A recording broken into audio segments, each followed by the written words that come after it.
Allison Kopf, back for round two on Vertical Farming Podcast, now Chief Growth Officer at iUNU. Thank you once again for joining this conversation. Yeah, it's always fun. I'm excited to be here. So we got to connect. It's fun to be in person at conferences at Indoor AgCon in New York City, in Brooklyn, actually. I came back with 20 plus names of just, you That's know, amazing. round twos, new folks I met there. I think I don't know if you have a preference for format, but I just love the single track because I got to see probably 80-90% of the talks, and then they give you enough time to network. So I'm wondering what the experience was like for you.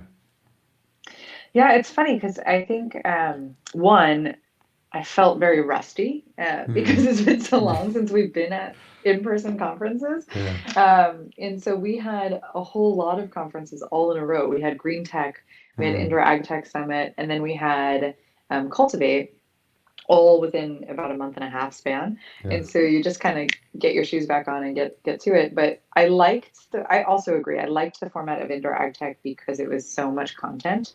It was Yeah. really like, what was it? It was only 24 hours, really, or was it 2 days? It Two was a days. day Yeah. and a It's 2 days. half. Yeah. Yeah, it was like a day and a half of just content, right? And Yeah. so, whereas shows like Green Tech and Cultivate are floor shows, which I Hmm. tend to like a lot better personally, but I loved the format actually of Indoor Ag Tech Time. I felt like it warmed you up to, oh yeah, what is going on in the industry? Like, what are we all up to? What has everyone been doing for the last year or two Yeah. years? And it was just good to see everybody. Yeah, I'm sure for you, having gone to several of these, it almost becomes like a little bit of a class reunion. You get to like, Oh yeah, absolutely. Just old friends seeing each other for the first time in a while. yeah, Yeah, exactly. But it's good because, I think one of the fun things about conferences is everybody always tees up news right yeah, before. And yeah, so, yeah, at Interag Tech Summit, Little Leaf had just announced, and of course, Gotham just announced their round. And there's a small show going on that the USDA is hosting right now. And so one of the fun things for me is, yes, it's time to catch up, but it's also like a jam-packed day filled with all everybody's news that they've been yeah, holding on to for the last few weeks. So it's kind of fun to celebrate everybody as well. yeah. And everyone's processing it at the same time in that space, and Mhm. and then you start to see like people who have been like keeping the news guarded or couldn't talk about it are able to talk about it there. So everyone's just Breathe. like, So last time you were on the show, you had a different position with Artemis, Yeah. and so I'm wondering if you could talk a little bit about, how the new position came about and what those conversations were like, and then what was your thought process for making that move? Yeah, absolutely. So, some of the listeners may know me as the founder of Artemis, and started that company in 2015. We built software for the greenhouse and vertical farming industries, and specifically focused around production optimization, people management, labor planning, food safety compliance. And about a year ago, actually, it's good timing because I think the year anniversary was yesterday. Okay. Um, we merged in with UNU, a company that's really at the forefront of AI and using computer vision to optimize everything in the growing environment. And so we merged businesses about a year ago and created a combined entity as UNU now. So Artemis lives on as a product through now called Luna CMP, and complements the AI product really, really nicely. And I get to be the chief growth officer and focus on all things commercial, which is a ton of fun. Yeah. And so for folks that are new to UNU, can you talk a little bit about their how they got started, and at some point it'd be probably great to have Adam on the show as well. Yeah, absolutely. Yeah. So we've been around since 2013.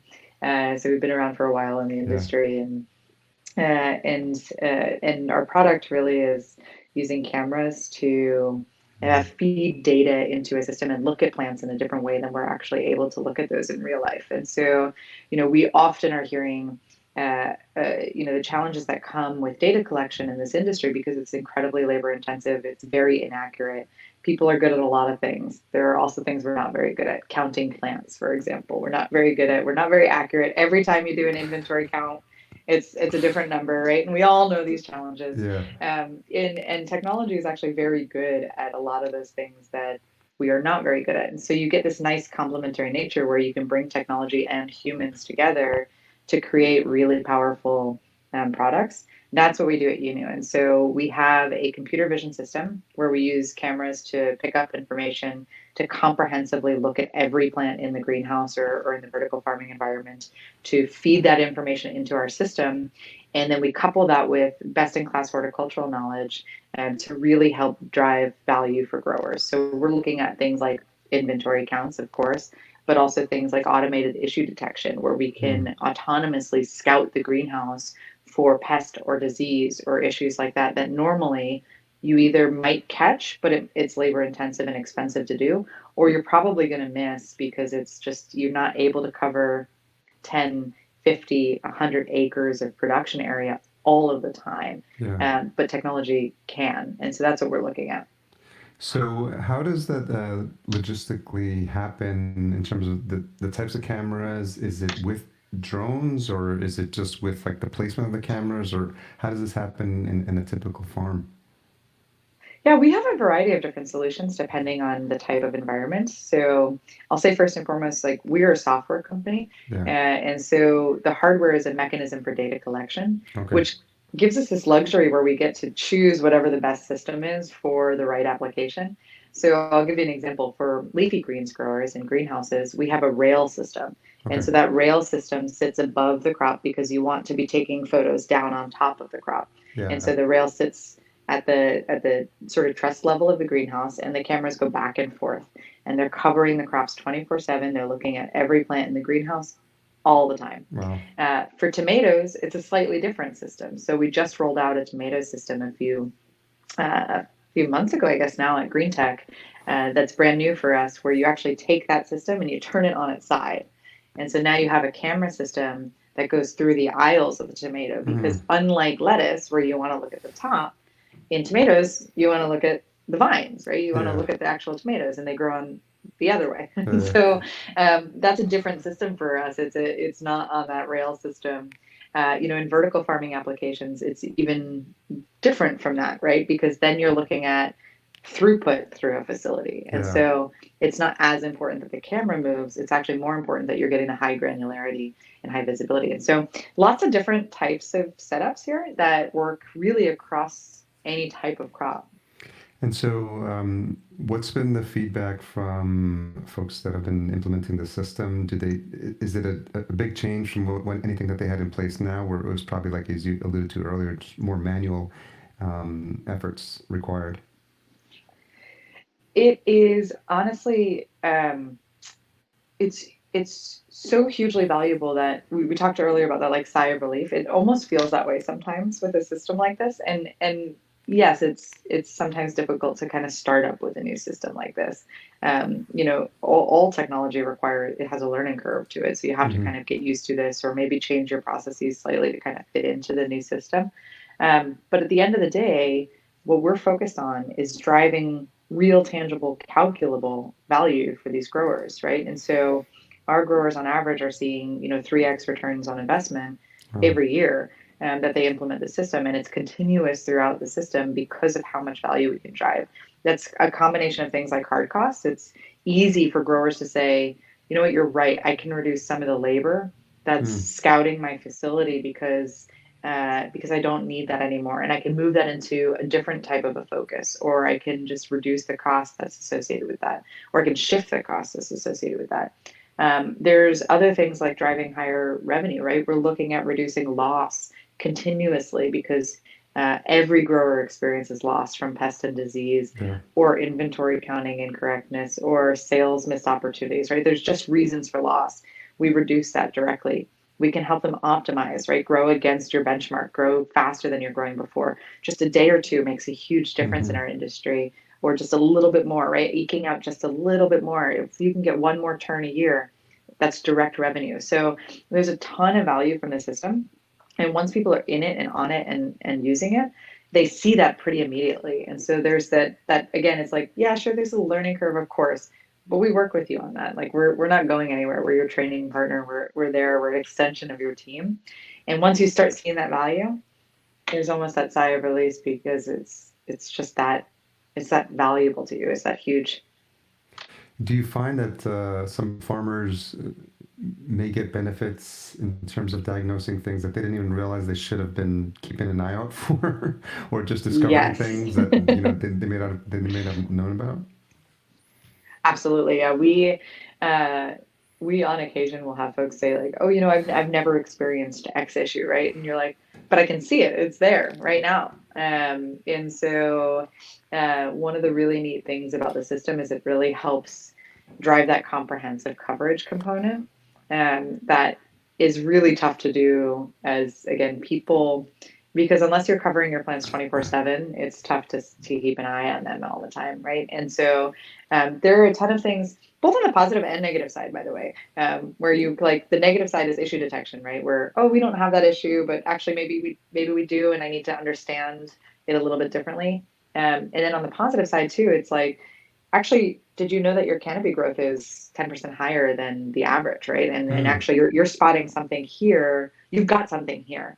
So whatever you're doing on a recipe basis, let's clone that, right? Because you need to do that everywhere. So whatever's happening right here in this area is what we want to be doing in every section of the greenhouse or the farm because it's working really, really well. yeah. And so people often, when you start seeing everything comprehensively and you get that information real time, can start making decisions in different ways because they have that complete picture.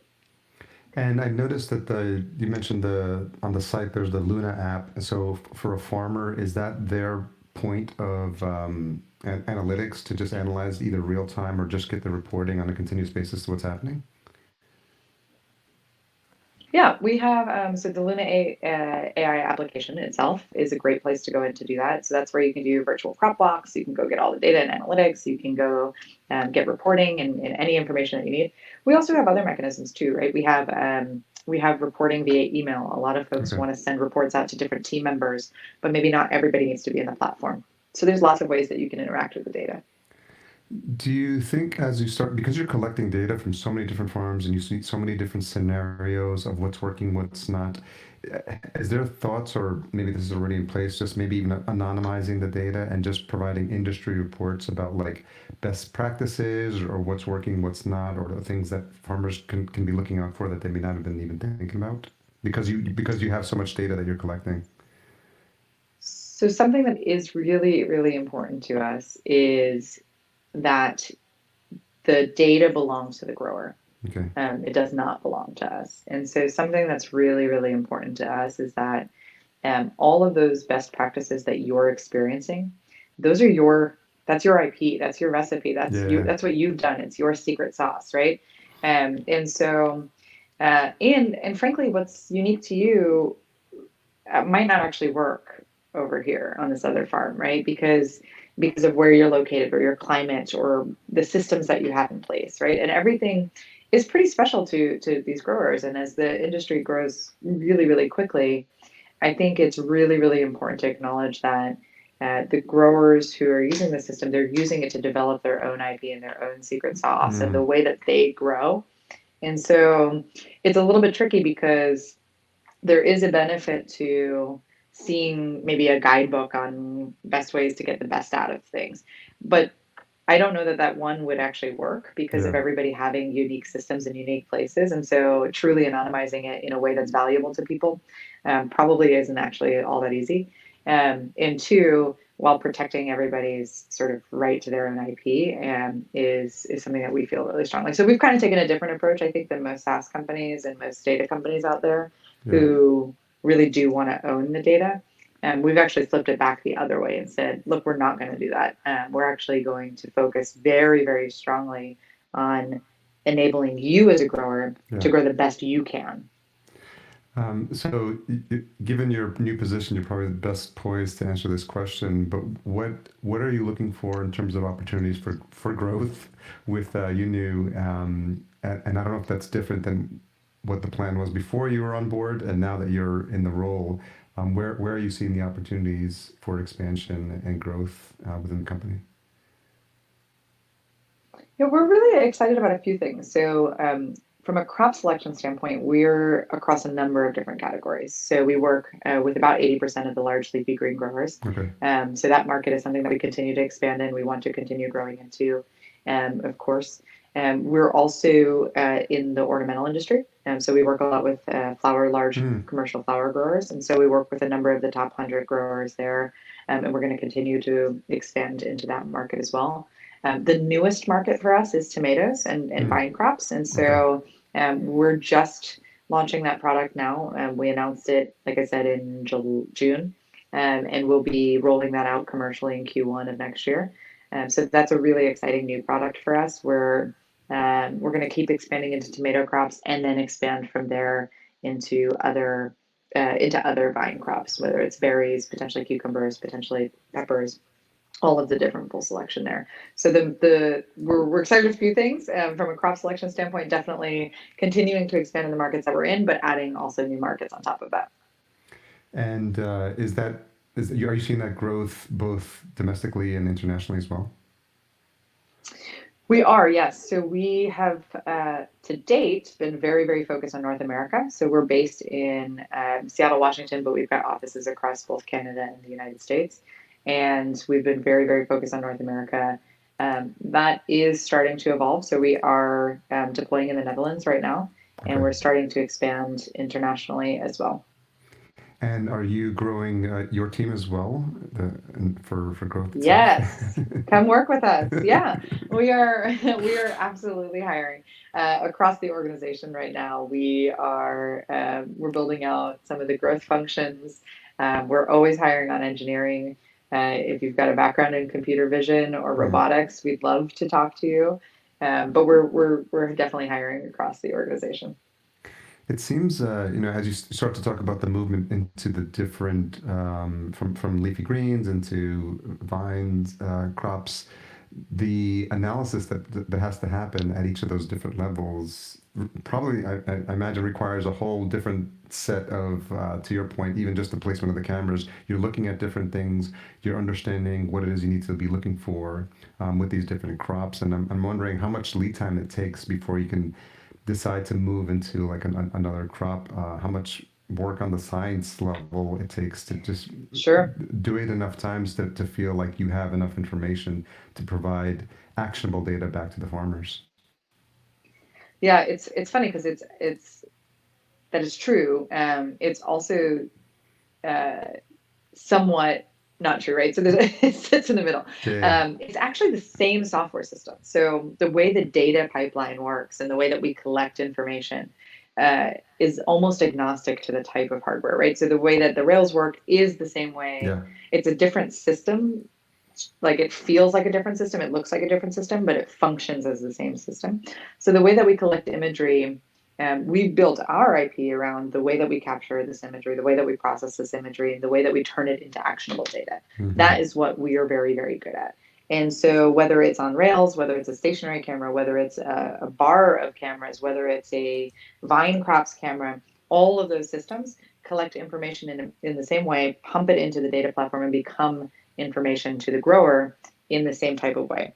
Now, where you are right is that the things different growers care about might be slightly different, right? And Yeah. so, while everybody might care about chlorosis, necrosis, tip burn, we've got certain things on the issue side that tomato growers care about that lettuce growers don't care about, Hmm. and vice versa, right? And so there are those unique things by crop that people do care about. Everybody cares about counting inventory. Everybody cares about yield forecasting. Everybody cares about certain pieces of the system. But there are nuances within those packages that definitely somebody might care about and the others won't. And so what we do is we train the program. And so we have a provisioning period that every grower will go through that involves the setup of the system. You start getting value day one because as soon as the cameras are up, you're going to start getting analysis and you're going to start getting imagery.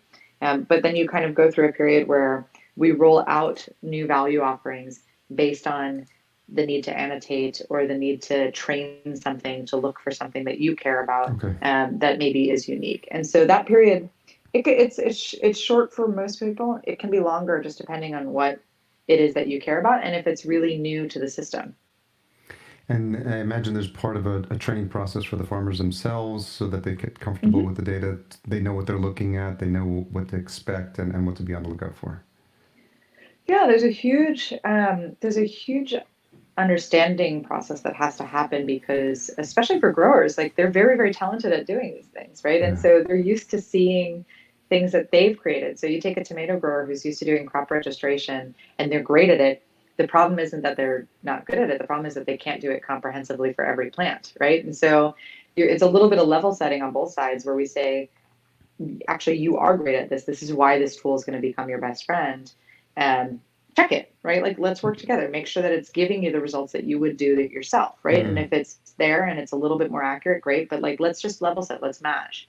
And then we can roll it out and then we can kind of see everything. And then all of a sudden it goes from, but I used to do this thing, or I can do it better, or whatever it is, to actually, I trust this system inherently, and it does it for everything, which I couldn't do Yeah. before. And now I have all of this extra value because of that. Are you getting questions from farmers for or requests for crops that you haven't yet worked on, or just because Oh, yeah. there's an interest for that? Yeah, all the time. I mean, one of the luxuries of this industry, right, is that it's growing so fast. Yeah. By nature, that means people are trialing new things, right? We talk to um, eggplant Oh wow. growers, strawberry growers, blackberry growers, Yeah. all kinds of things, right? There's just so much work going into this industry right now to expand the crop selection, and by nature, that means that we're going to get requests for new things. And sometimes that comes from existing customers, frankly, who Yeah. are trialing new things, which is fun. And sometimes it comes from folks who we just haven't been in that crop segment yet. But we're constantly adding to the crop selection as we keep going. Yeah, and each one of those crops are going to have their own set of challenges in terms of the data that you're going to be analyzing and what you can specifically what you're going to be looking for with the Mhm. with software. Yeah, yeah. And so it needs to see a lot of crops Yeah. to learn, right? And so, but that's why we've built the system to be what it is, which is that it's using the same infrastructure, right? It just requires now seeing the different crops.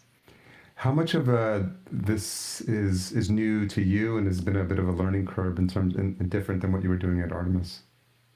Oh, it's a ton of new stuff, right? So this has been so much fun. So I'm a physicist by education, and came into the ag industry through operations, actually. So I Yeah. used to work for one of the large leafy greens facilities as one of their first employees, and helped build out the first few facilities, and got my kind of feet wet in the operations side.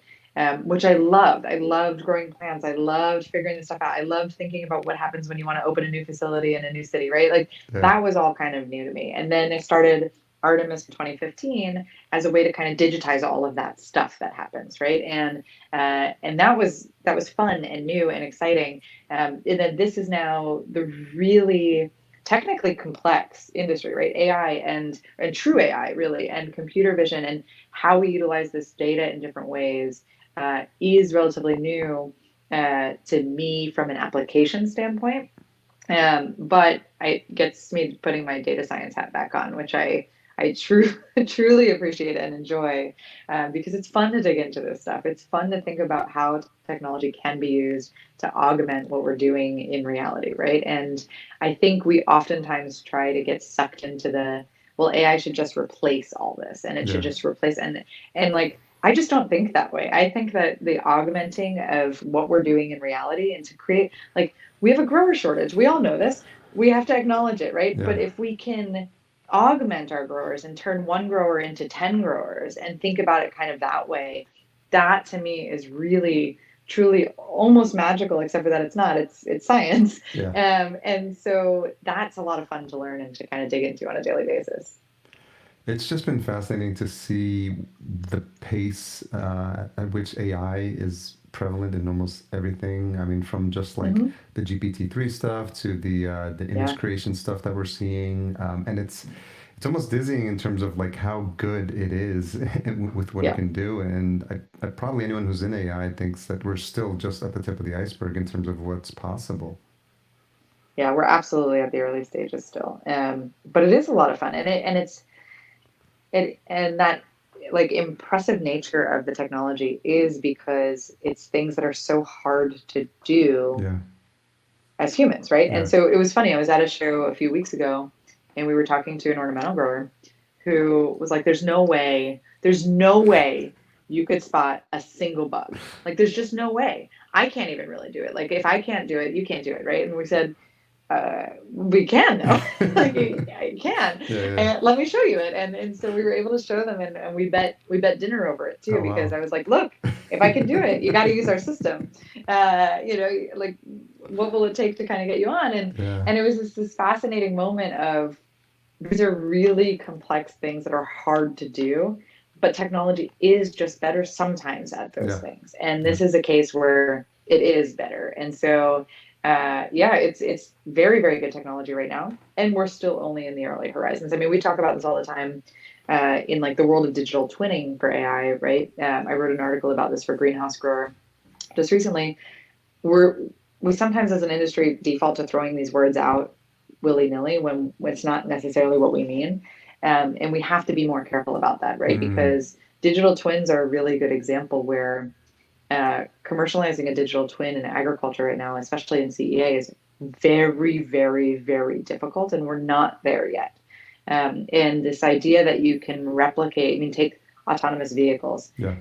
You have to create a proper digital twin. So the idea of like scenario planning in a digital environment, you have to replicate every single possible instance of something happening in real life. So as we're driving a car, we know that there are complexities. Yeah. What happens if it rains the night before and the roads are slick? What happens if a person walks in front of you? What happens if a dog runs off its leash? What happens if a light's out and it goes off at the wrong time? Like, there's almost unlimited possibilities of things happening and in a system.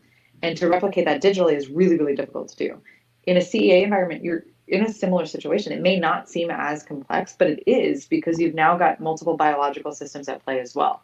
How a plant reacts to its environment, like, that's a challenging thing to think about. You're dealing and with a so living organism there. You're dealing with a living and multiple, right? You have irrigation systems, you have all these Yeah. types of things, you have nutrient like environments, you have a lot of different things going on at once. And so I think it's important for us to also acknowledge that, like, that's a difficult problem to solve. Now, we're all working on it. Everybody's kind of working towards these types of things, but we're also not there yet. And so, yeah, in that curve, we're really early on in the world of AI, but also that doesn't mean that we're not driving huge value. Yeah, definitely. Something else you posted was about the contribution you had, or the work you did with Nokia for the Real Action Influencer series. Yeah. Can you talk a little bit about that? Absolutely, that was a ton of fun. So Nokia, great organization, doing a ton of things that you probably never even know. Like, this is one of the things I love about some of these big companies, is that you have this perception in your head of what a company does. Like Nokia, to me, when they approached me, I was like, "The phones?"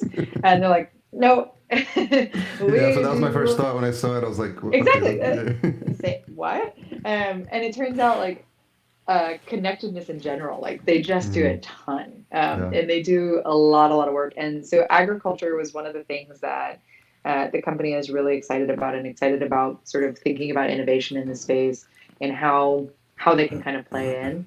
And so they created this influencer series that followed 4 folks, 3 entrepreneurs, and an internal stakeholder at Nokia, to actually try to ideate a business model and a company idea within just a few weeks. And so we really only had 4 or 5 weeks to kind of come up with an idea to tackle something so massive, which is food waste, right, broadly.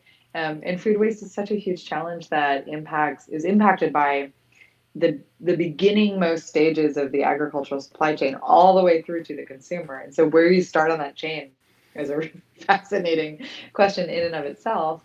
And so we had to kind of think about this. And so it was a ton of fun to do.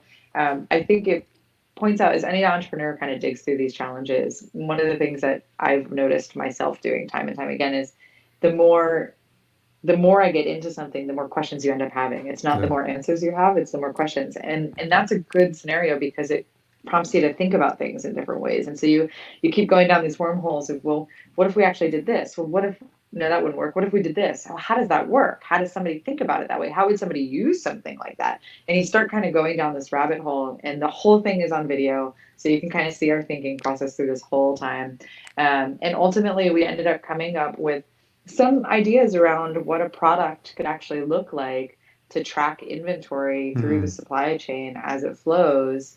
And then we even started brainstorming about incentivizing kind of the waste reduction side, whether through potentially carbon credits or thinking about financial incentives to help cut down on waste, which was fascinating. And it ended up kind of looking a little bit like almost a marketplace approach, but really an inventory tracking plus secondary market type of approach.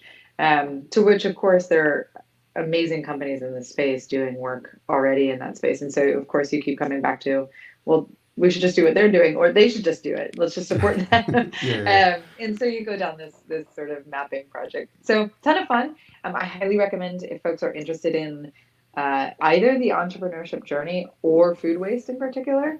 Both are pretty covered in the docuseries, and it's great to kind of see the work that Nokia is doing in this space. Speaking of entrepreneurship, I saw that you had a stint as entrepreneur in residence with NDRC as well. Yeah. Well, how'd that come Yeah. about? So What was that experience like? Yeah, NDRC is a great program out in Ireland. Really randomly. So the National Accelerator for Ireland, National Startup Accelerator for Ireland, and it's run by really, really incredible people at Dogpatch Labs, who happened to also run an accelerator years ago that worked with Alltech, one of the big agricultural companies. And I participated in that. And so as an entrepreneur, I actually participated in one of the programs years and years ago, and really stayed in touch with the program leaders because they're just really incredible. For any entrepreneur in Ireland or in Europe in general, honestly, I cannot recommend this group enough.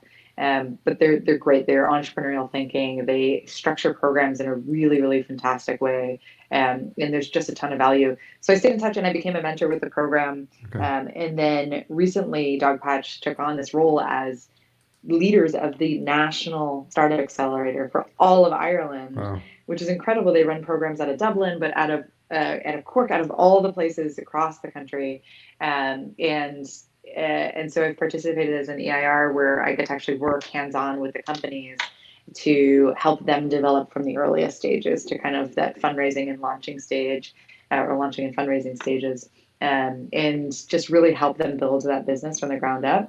And it's been so rewarding to give back to the community, but also to like learn from these other founders about how they're approaching problems and how they're thinking about things, because it's just helpful to kind of get out of your own head sometimes because you've been doing the same, I've been working in the same industry for almost 15 years. And I know vertical farming, I know indoor farming, I know this space really well.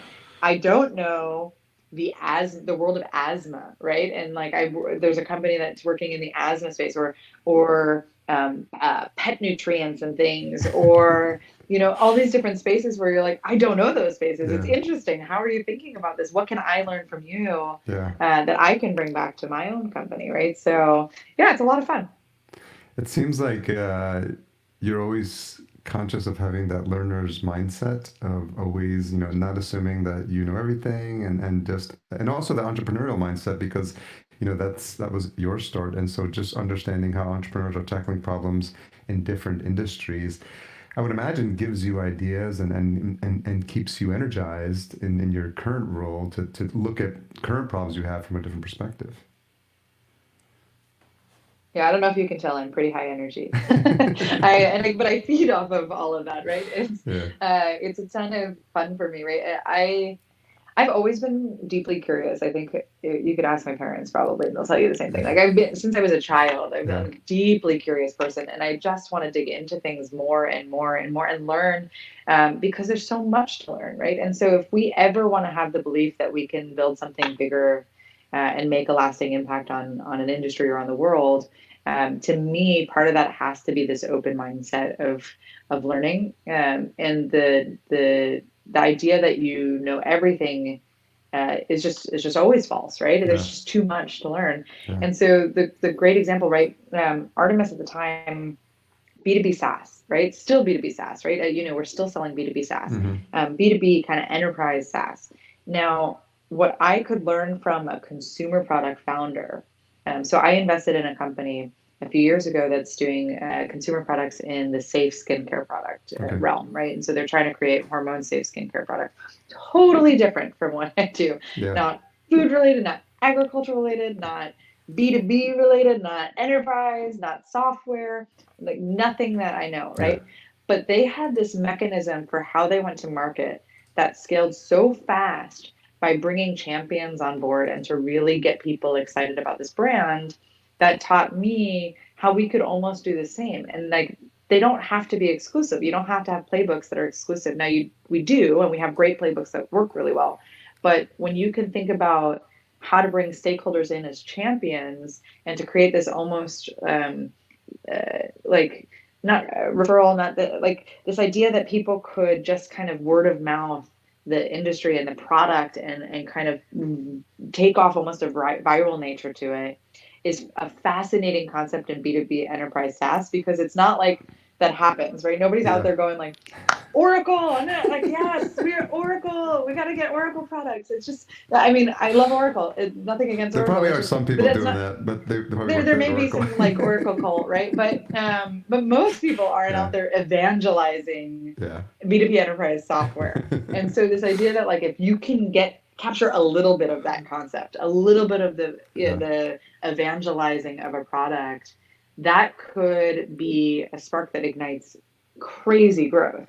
And so that's just like a little example, but if you keep your mind open and learn from other people, it makes you that much stronger. It makes me that much stronger at the things I can deliver on a day-to-day basis. And is this part of the investments you're doing with XFactor Ventures? Yeah, so XFactor, really, really great fund, early stage venture capital fund that only invests in female-founded companies and the pre-seed and seed stage, so that earliest stage. So we look for companies with a female founder or co-founder. And the reason is women are underfunded. We know this. So women receive less than 2% of the venture capital that goes out to companies every year. And that gets even worse as you start thinking about segmented populations, right? And underrepresented populations. Black women get less than 1%. And so we're really talking about a tiny, tiny sliver of what's available from a venture capital perspective. And we want to change that ratio. We want to change that dynamic. And so the fund was started with a thesis that founders actually have a ton of deal flow because we are around other founders.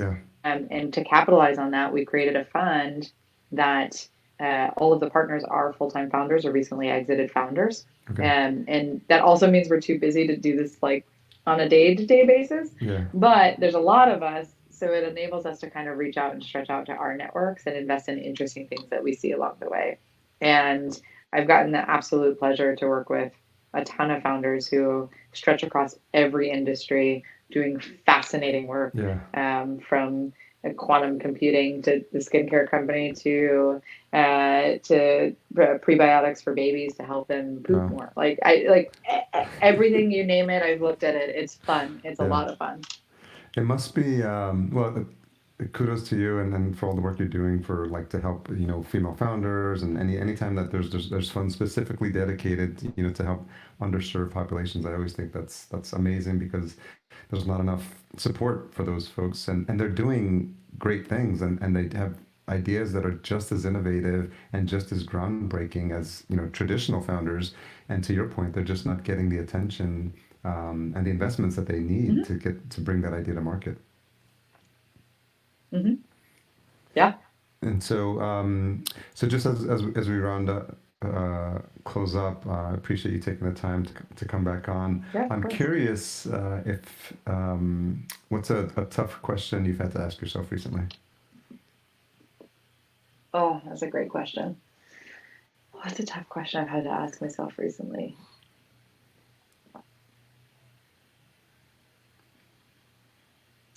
Something personal that I've been thinking a lot about is where should where can and should I be really focused in a day to day? And part of this is as an entrepreneur, you're focused on everything. You have to wear every hat. Yeah. It's just by nature of it. You end up specializing at some point, but generally speaking, you have to be able to touch, to work in and on the business. And that means that you're looking at every single element of the business. Yeah. And when we merged, that hat somewhat went away. It didn't really, because really it's Adam and I are working together on building this company. And so at the end of the day, I'm still as entrepreneurial as I've ever been. But it also does allow you to step back for a second and say, well, where are your strengths? Where are your weaknesses? Where can you grow? Where do I want to grow? Where do I want to focus on a daily basis? And what does that look like? Like, what does that actually mean?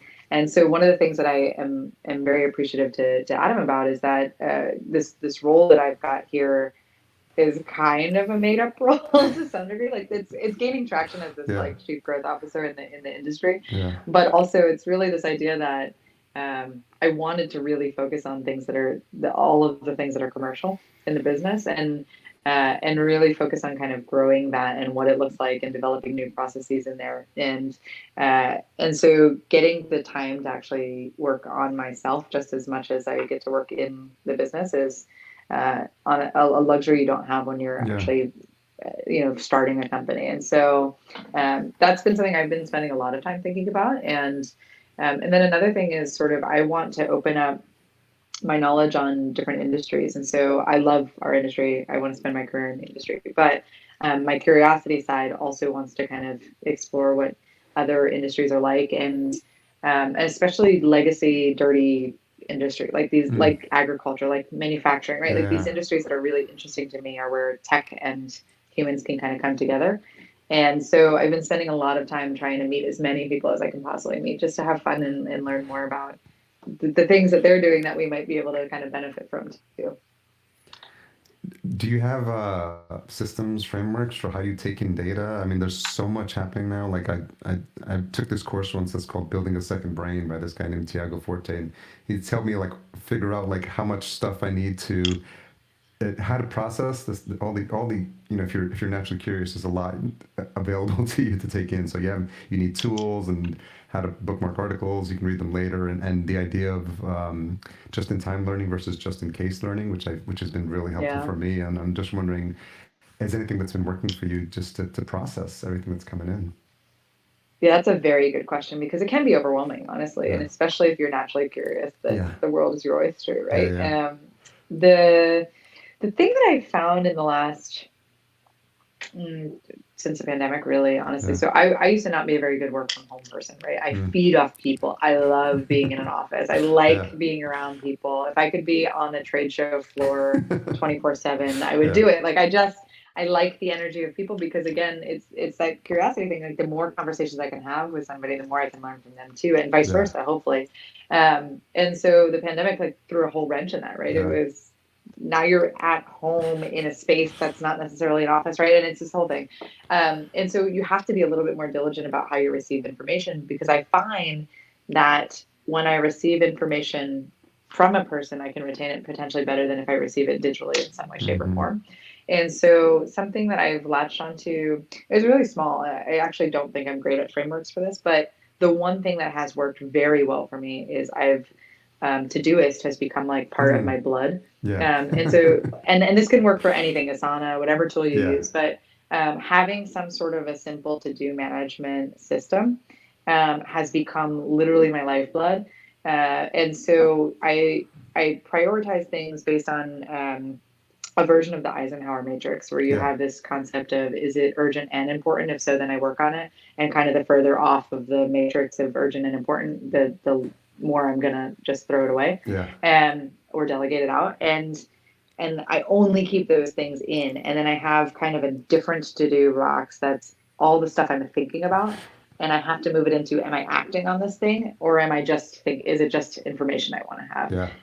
And so that's kind of become the way that I think about things. But I don't know that I have the best framework, but that tool in particular has become the only way that I can seem to process the myriad of digital information that's in front of me at all times. Yeah. Well, that's a good one to start. Definitely, like I hear like a lot of good things about the Eisenhower matrix, so that's helpful. So, given our audience that you're familiar with, obviously it's folks interested in the space, other founders and CEOs. I've been leaving some space at the end of these conversations for any messages or any requests you have for this audience.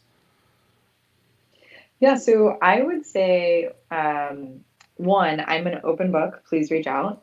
So if you want to get into this industry and you're thinking about learning in this industry and you want to talk, please feel free to reach out. You can go on LinkedIn and just message me there, and I'll just say that you met me here, and then I'll know who you are. We're also at a lot of events coming up. So if you want to meet up in person, we will be at Greenhouse Grower Connect in October.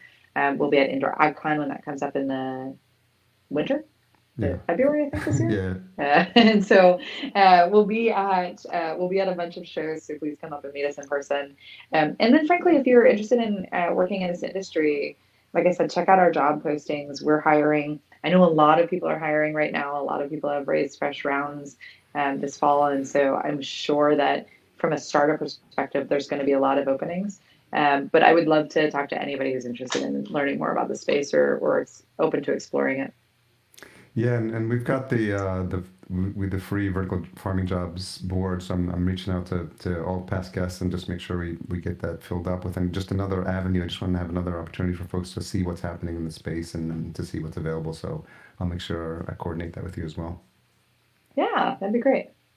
Well, Alison, thank you again for coming back on. I'm glad we got to connect in person and now coming In back. It's person. exciting to see how you think about the opportunities that exist in this space, especially with your background, and how excited you are for what UNU is doing as well. I mean, it's very innovative, and I think it's going to be very helpful for the industry. So much happening in space. I know if we have a conversation in 6 months or a year from now, there's going to be a whole new bunch of things that we're talking about that we're excited about. But I'm looking forward Absolutely correct. to connect. So I'll have all those links in the show notes, your LinkedIn profile as well if folks want to reach out.